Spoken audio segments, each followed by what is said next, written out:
feel. May and January trip to MI-80, what it yields. What's the deal? Who's for real? When's team will take a bite of the orange? Who's got the Heisman Trophy in their sights? BCS controversy where they finally settle in. Put the best teams on the field, forget the rhetoric. Follow me, fire up the grill, baby, here we go. Passion for the big skins in my bones, it's in my soul. Buckle up your chin strap, let's get it on. Load a whistle, 100 days on the road to game day. It's official.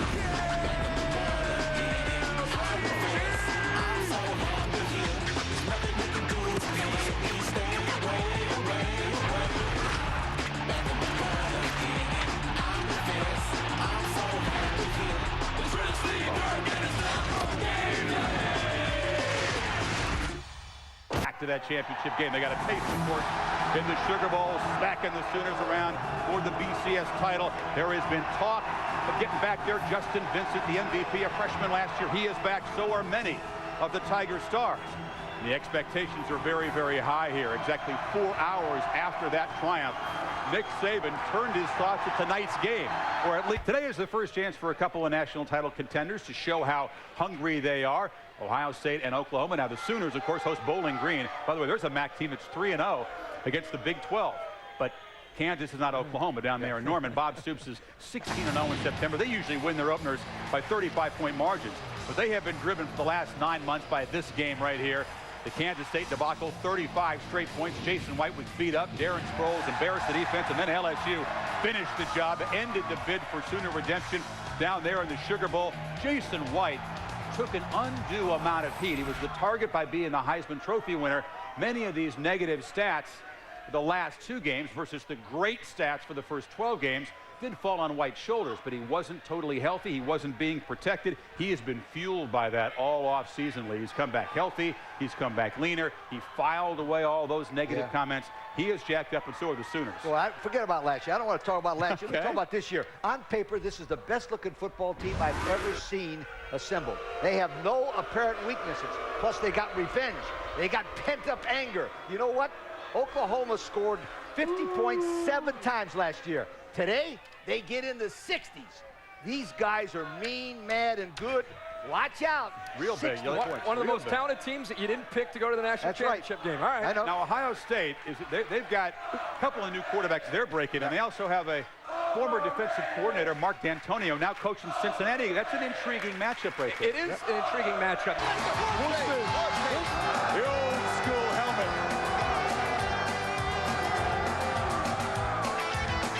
We'll see how well they work. Jason White shows Heisman form. Oklahoma had a little trouble stiff-arming both. Quick print on his forehead to remind everybody that Herschel did indeed get to play in his first game ever. Oklahoma and a Heisman Trophy winner, Jason White, taking on Bowling Green. Sooners opening drive, and this is the freshman, Adrian Peterson. Adrian Peterson, his first carry, nice game, kid out of Texas who was so highly touted.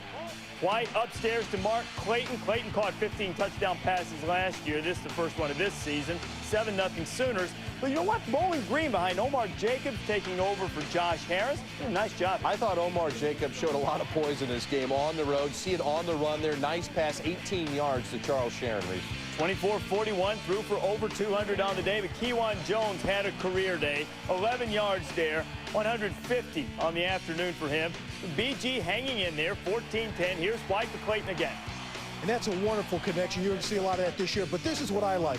Look at Adrian Peterson right here. He hits the hole, but watch him burst through the tackle right there. That's where the acceleration comes. They've got a gem in Adrian Peterson. Remember that name for Oklahoma. He's a heck of a running back. They got the running game going. Kewan Jones, $150. Adrian Peterson, 109 on 15 carries, 40-24.